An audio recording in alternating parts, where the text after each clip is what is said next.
You're listening to the Creativepreneur Podcast, episode 20, and today we're talking about how to write attention-grabbing headlines that will ensure your next freebie is highly irresistible. So, stay tuned. Hello, my name is Rodney Washington, author, artist, and entrepreneur, and I'm passionate about helping creatives just like you do what lights you up and make a comfortable living while doing it.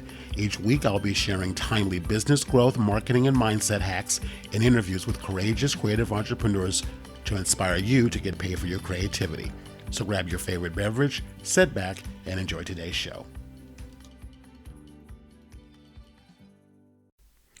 Today's episode is sponsored by my free downloadable PDF checklist, How to Create a Highly Irresistible List Building Freebie and Attract Your Perfect Customers the Easy Way. Stop guessing what your ideal audience wants and start filling your email list with buy-ready people actively searching for your digital products, online courses, artwork, workshops, retreats, and one-on-one services. To grab your copy, visit my website at getpaidforyourcreativity.com/freebie checklist. Welcome back to the podcast. Did you know that the most important element of your lead magnet or irresistible freebie is actually what you call it, the name of it, the title of it? Because what you want to do to make the cornerstone of making your lead magnet irresistible freebie irresistible is that it needs to address and call out specifically the person that has the desire or the issue, and it speaks to them in a way that they read it or hear it and say, "That's me, I want to know more." In the world of copywriting, the most important part of any piece of copy, any seasoned copywriter will tell you, the most important part of your copy is your headline. And the headline has one primary function. It's to get the reader to read the second line. And the second line is to get the reader to read the third line. But if you can't get past the headline, they won't ever find out about the second line or the third line, and so on and so forth. So as you are creating or preparing to think about what you want to use or create for your quote unquote irresistible freebie, we cannot do that without fully addressing what we're going to call it. But before we can even get into what we're going to call it or name it or ideally the headline we're going to use, we need to also understand our customer and our customer avatar, meaning we need to understand who they are. We need to understand what their pain points are, what their desires are. And the thing that's going to get that information, that intel, is going to help you craft the headline, which we're going to talk about in this episode. Now, what I will say before you listen to this episode, I highly recommend you go back and listen to episode 19. That episode, I talked about in depth the ideal customer avatar, because that information and unearthing that information is going to help you with what we're going to talk about in this episode on how to craft the headline. I also recommend, before you dive into this one, to go back and listen to episode 13. And that one was a sort of a synopsis of the book Choose by Ryan Levesque. And the title of that was Choose, my personal take on Ryan Levesque's new book and how creatives can use it to choose the best idea. The reason why I think it's super important for you to go and check that episode out first before you deep dive into this one is because on that episode in the show notes, I shared a video training that I created for you on that page. No opt-ins required. It's available there. It's a video that's plugged in. You can watch it anytime. On how to use sources like Udemy, Skillshare, and Amazon, just for starters, to collect comments in the review section of those courses and books. And I shared a technique called copy stocking. And what that basically is, it's a spreadsheet that you'll create using either Excel or Google Docs. But what you're going to use this spreadsheet for is to copy and paste literally phrases, words, concerns, reviews, issues, things that they like, things that they don't like, things they're struggling with, things that they wish that they saw the product or had more of. You want to actually copy and collect that copy. inside of this spreadsheet, because that's going to be the foundational piece that's going to help you with what we're going to talk about in episode 20, this episode, on how to craft that headline. So again, I highly recommend that you go back and listen to episode 13 and also review episode 19, where I talked about the ideal customer avatar. Those two episodes foundationally will really help you to zero in and writing the headline, because this is what I really want to make sure I stress before I go into what I have for you in this episode. I don't want you to make it up. I don't want you to guess about what the headline should be because you have some idea and it sounds kind of interesting, or you're trying to be clever, or you're just not 100. It actually, to me, good copy actually should be less your words and how you're putting words together, and more about directly what the person that you want to attract is actually saying. The more literal that you can be, the more specific that you can be, the better your headline will be, the more it will speak to the person that you want your freebie to attract, and the chances are far greater that they will opt in for your lead magnet or your freebie in order to get on your list, in order for you to be able to then to start to build a relationship and the bond, and then lead them to your product or service, whatever that may be. So I can't emphasize enough that going back and listening to episode 13 and episode 19 before you get into this one is going to really help you foundationally to be able to maximize and get the most out of what I'm going to share with you in this episode today. And just to go ahead and put it out there, the show notes for this episode 20 is getpaidforyourcreativity.com/020 for episode 20. So let's get right into it. Now, as I said earlier, when you start to collect that data, when you start to look at those reviews, you start looking at those comments, you start getting that information. And I'm going to also say this too, that's only one tier of collecting data from the people that you hope your product or service will serve.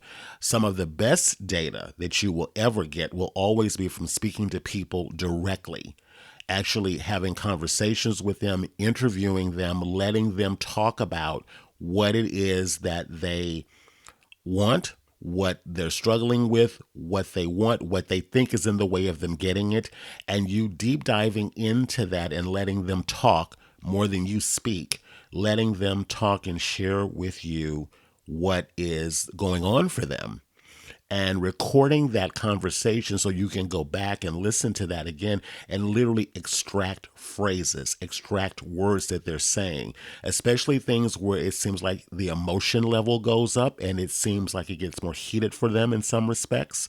The things that really we tend to get highly emotional about are the things that we really want to have solved.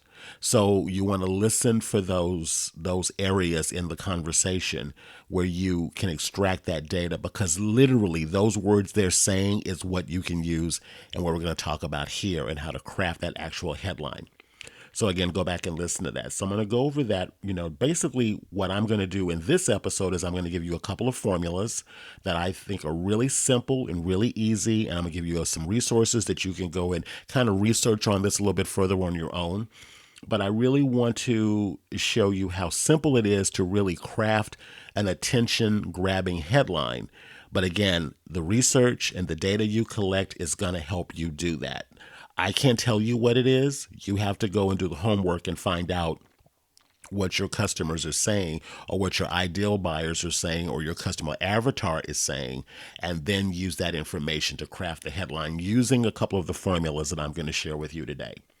Now, what I'm going to go, and again, what I'm going to talk about right now, you'll be able to get more context around if you go back and listen to episode 13 in particular and 19 in particular, because I do address these things I'm talking about right now. So in order to get more context into what I'm saying, again, if you go back and listen to 13 and 19, it'll all tie in together. It all flows in a sequence and it makes more sense. So for the purpose of this particular exercise, we're going to talk about how to write a headline that actually will call out your ideal customer avatar. Now, for this example, what I did in the research, and you'll see that in the video training that I have on episode 13, I did some research on a platform called Udemy. And my fictional person here that we're using in this example is a watercolor instructor, watercolor artist and painting instructor. And she or he will be creating a course on watercolor painting, and they want to create a lead magnet, irresistible freebie, that is going to call out and speak to their ideal potential students and get them to opt into their list so that they can then communicate, have a conversation with them, and then lead them to their own course. So what I did as a part of the research was I went to a platform. I went to several, but one in particular I went to was Udemy. And I looked at other watercolor instructors who were painters who had watercolor classes, and I went through the reviews and the comments and looked at what the people who took the course were saying. And what I was more specifically looking for was pain points, call outs, things that they felt they wish were there that wasn't in the course, things that they said that they personally want to get out of the training for them personally. And ironically, it wasn't just about painting technique. It actually was about, in this particular example, it was about confidence. A lot of the comments that I saw was about confidence. I kept seeing over and over again numerous examples where people were saying, students of this particular course was saying that they struggled with the confidence to be able to paint. And that stood out for them. Another thing that stood out that I saw was that they wanted their paintings to look realistic. And more specifically, they said they didn't want their paintings to look like a cartoon. So it was very important to them that if they painted a flower or a landscape or a dog or whatever, they wanted it to look realistic. They didn't want it to look cartoonish or animated looking.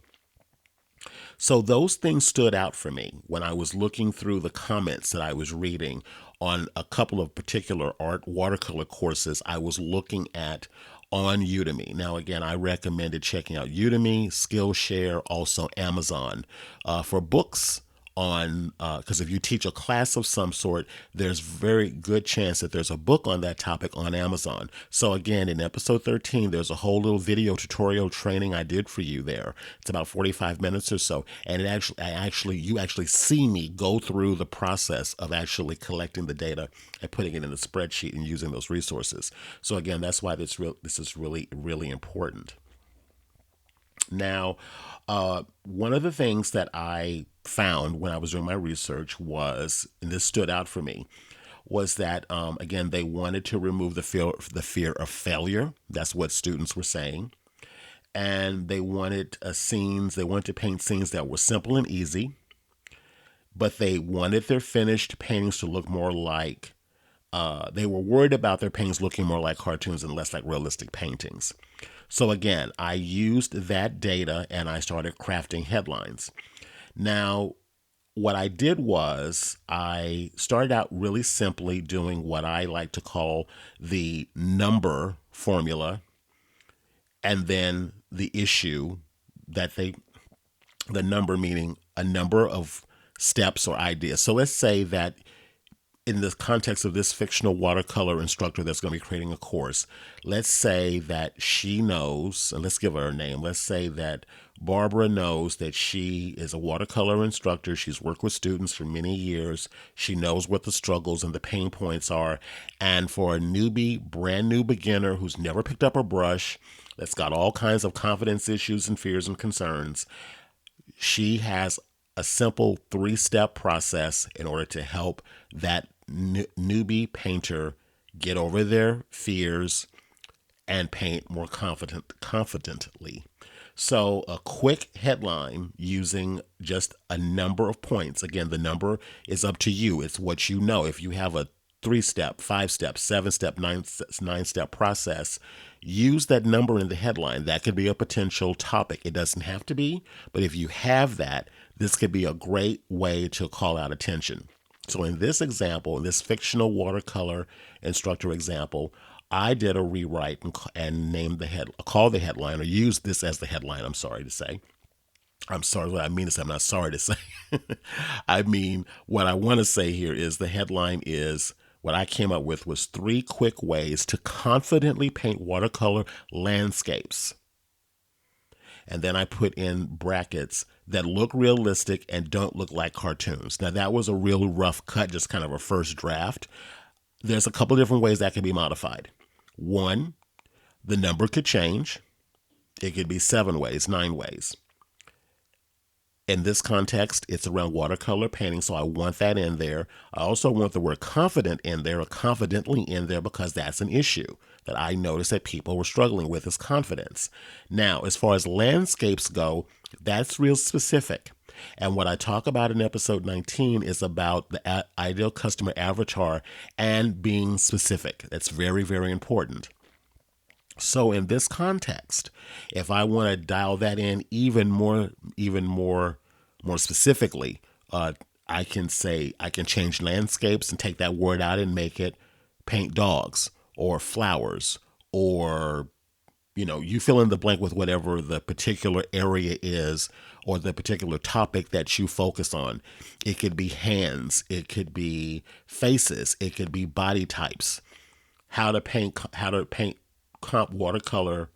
3 ways to confidently paint watercolor flowers, or fill in the blank with whatever. If you have something more specific, use that in there. And then if the pain point is, I want it to look realistic and I don't want it to look like cartoons, if that's a pain point for me, I want that in my headline, because that's going to speak to me more than just saying how to paint with watercolors. Because even just to say that, how to paint with watercolors, or beginner's guide to watercolor painting, is very generic. It doesn't really stand out. But if I want to paint landscapes and I have an interest in that, or flowers, or whatever it is, and you can give me a couple of teaser points that I can refer to help me get started with that, and you call out an interest that I have, and then you call out what I'm struggling with or a concern that I have. If you put that in the headline, that's going to speak to me, and that's going to make me stop. That's going to make me stop whatever I'm doing and read that or go to the next step. Let's say if you post this on social media, for an example, Facebook, Instagram, it really doesn't matter. If that dialed in headline is there over how to paint with watercolors, or beginning watercolor painting 101, beginning watercolor painting is very generic. It's boring. It kind of tells me something, but it doesn't really call me out. It really doesn't draw me in. But if you said 3 quick ways to confidently paint with watercolor, or paint watercolor landscapes, or whatever, and then put that addendum at the end that look realistic and don't look like cartoons, you're drilling down. You're making your headline so drilled down and so specific that if that's what I'm thinking, if even a part of that's what I'm thinking, I'm going to stop and read that. Because again, the headline's only focus is to get the person to continue reading to the second line. So if that headline is what captures my attention and makes me read, or in this context, let's say it's on social media, would make me click, or would make me, part of the headlines in Facebook can be truncated, so part of it will show. But if the whole headline is there and makes me click to want to see the rest of the copy, then I'll continue reading. So that's the reason why you want your headlines to be really specific and really dialed in, and don't be afraid to be very specific. Now, if I use the word landscapes, for an example, but I'm interested in hands, or I'm interested in flowers, or I'm interested in whatever the particular subject is, it doesn't mean that I can't teach someone, if that's me and I'm a watercolor artist and I want to create a course, that I couldn't teach people how to do those other things. But what I'm not going to do is worry about being so generic that it makes it sound like it's for everybody or anybody. I wanted to call out the exact person I want to attract. But of course, if I know how to teach other areas or other subjects, of course, if they click on that and they see also flowers or hands or whatever it is, then that's going to dial me in even more so. So again, the headline is just to get my attention, to make me stop in the news feed or open up the email or look at the sales page or the course title if it's on Udemy or whatever the case may be. Say you're going to put your own course on Udemy. You might want to dial in your headline to be even more specific like this. So if you see a bunch of other headlines that say beginning watercolor painting 101, something very, very basic like that, but yours is very dialed in like this, because you're in a platform with so much competition, who do you think is going to stand out more? The beginning watercolor painting 101 or the one that's very dialed in like this? So again, going back through that copy, going back through and doing that copy stocking exercise, it's going to help you dial in those words, those terms. Because if I was just guessing on my own, I might not would think that a problem or a concern that this particular person has is that they don't want their paintings to look like cartoons. I wouldn't even think that. But if you're an instructor already and you're working with students already, you may have heard that or other things. So again, whatever they're saying to you, you want to put part of that as a part of your headline. Now, here is a tried and true formula that I really, really like. It's really simple. You can do it today playing with whatever you already been working with. And it's what I call the how to get blank without blank. It's the simplest headline formula that you can ever use, and I highly recommend that you give it a shot. Now, here is for our watercolor painter. Again, we're going to use this again. Let's say that this teacher teaches watercolor painting for beginners. Major pain point that they have, I've already gone over. They struggle with confidence. More specific complaint, they don't want their paintings to look like cartoons. So we've now gotten that particular, we know this about this person. So you could say something like, let's see, how to paint landscapes with watercolors confidently without your paintings coming out looking like cartoons. So that's another take on that headline. How to, in this case, paint landscapes with watercolors confidently, without your paintings coming out like cartoons. Okay, you can fill that in, pretty much play with that any way that you really want. Here's a few examples that I found, and this also is hinting at some resources I'm going to give you at the end of this episode. How to write copy that sells. The step-by-step system for more sales to more customers more often. Learn how to speak Spanish in only 20 minutes a day. Semicolon, even if you flunked high school Spanish and can't remember a single word past hola. Okay. But don't be afraid to play with this. Don't be afraid to, don't get caught up in trying to sound too professional. Again, it's not about you. It's about the customer you want to attract, and you need to speak to the language going on in their head. The more that your headline can speak to the language going on in their head already, what they're already telling themselves, the more irresistible your freebie will be, the more it will stand out. So again, that formula is really simple, and it's in the show notes in episode 20. getpaidforyourcreativity.com/20 for episode 20. Look at that, how to get without this. That part of it, that formula really is a tried and true way of coming up with headlines that really speak. Because again, as I said in episode 13, and I believe in episode 11, you want to speak to the desire and the thing that they don't want. What's the thing they want? What's the thing they're trying to avoid? That's why this particular formula is so powerful, because we all want something and we want to avoid something to get it, or we want to avoid the result or the potential issue that this could come up with. So for an example, perfect case in point. Let's say you want to lose 10 pounds. Okay. So a simple formula with this, how to lose 10 pounds without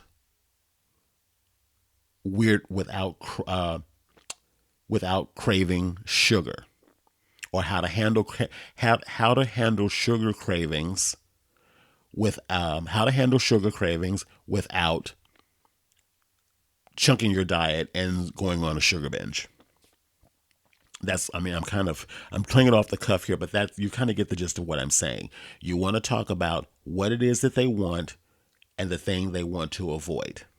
And the more that you can speak to that, the easier it's going to be for you to craft a headline that's going to really speak to the person that you are wanting to attract. Again, I gave some examples already earlier. I kind of jumped ahead a little bit about the semicolon. I like the semicolon headline. I shared those examples already, but I'll go over them again.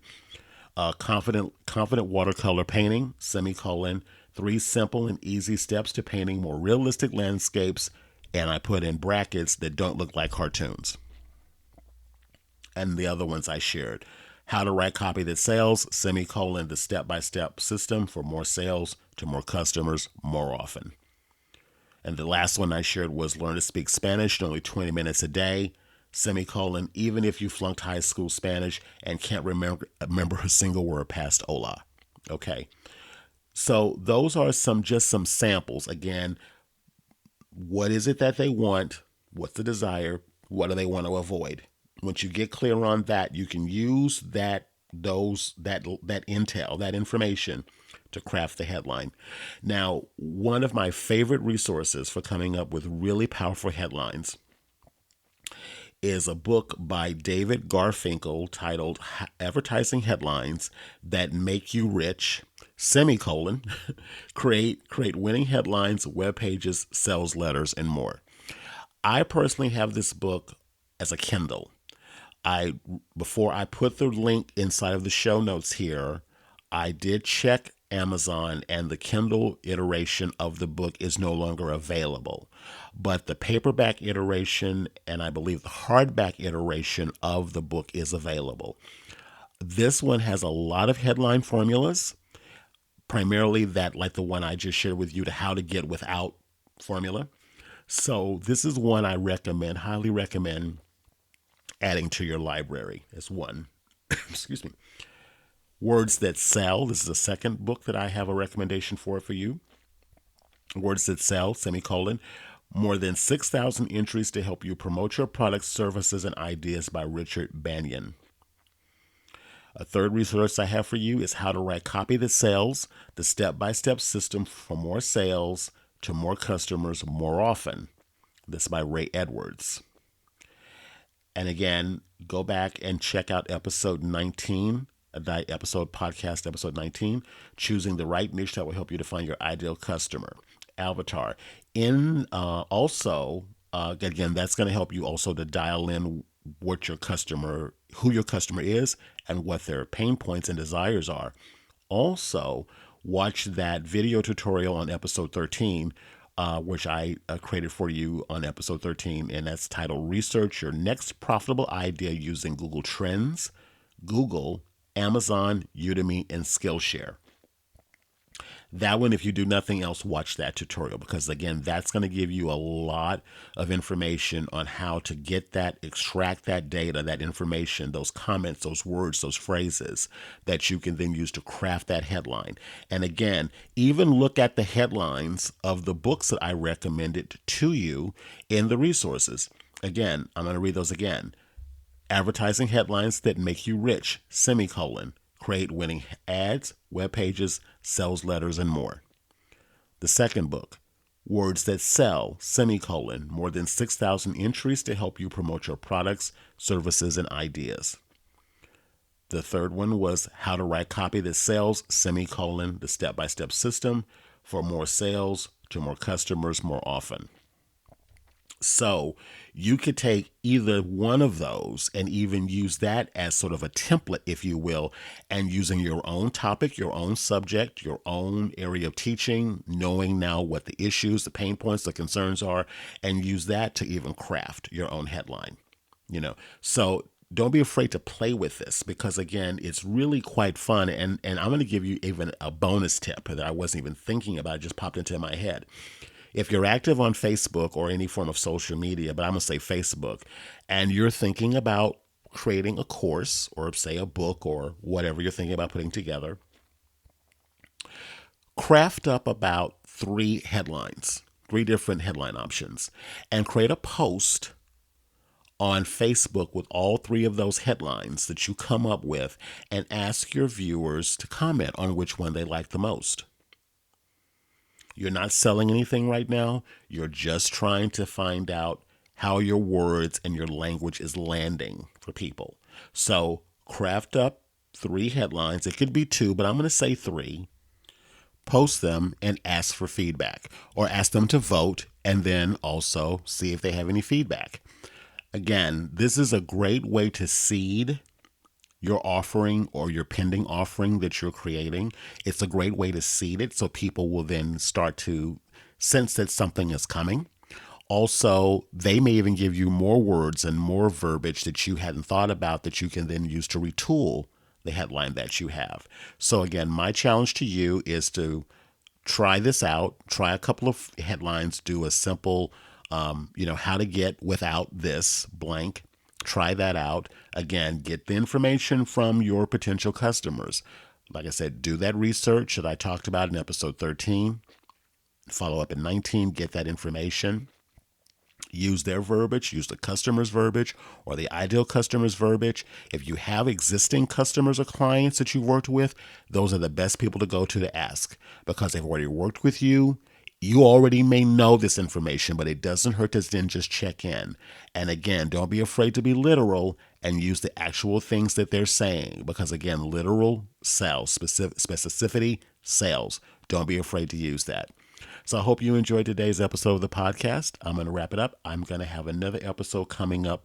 The next episode, actually episode 21, is going to be 5 common list building mistakes creative entrepreneurs make that keep their lists small and unresponsive. So stay tuned for episode 21 coming out next week. Have a good week, and I'll talk to you soon. Bye-bye.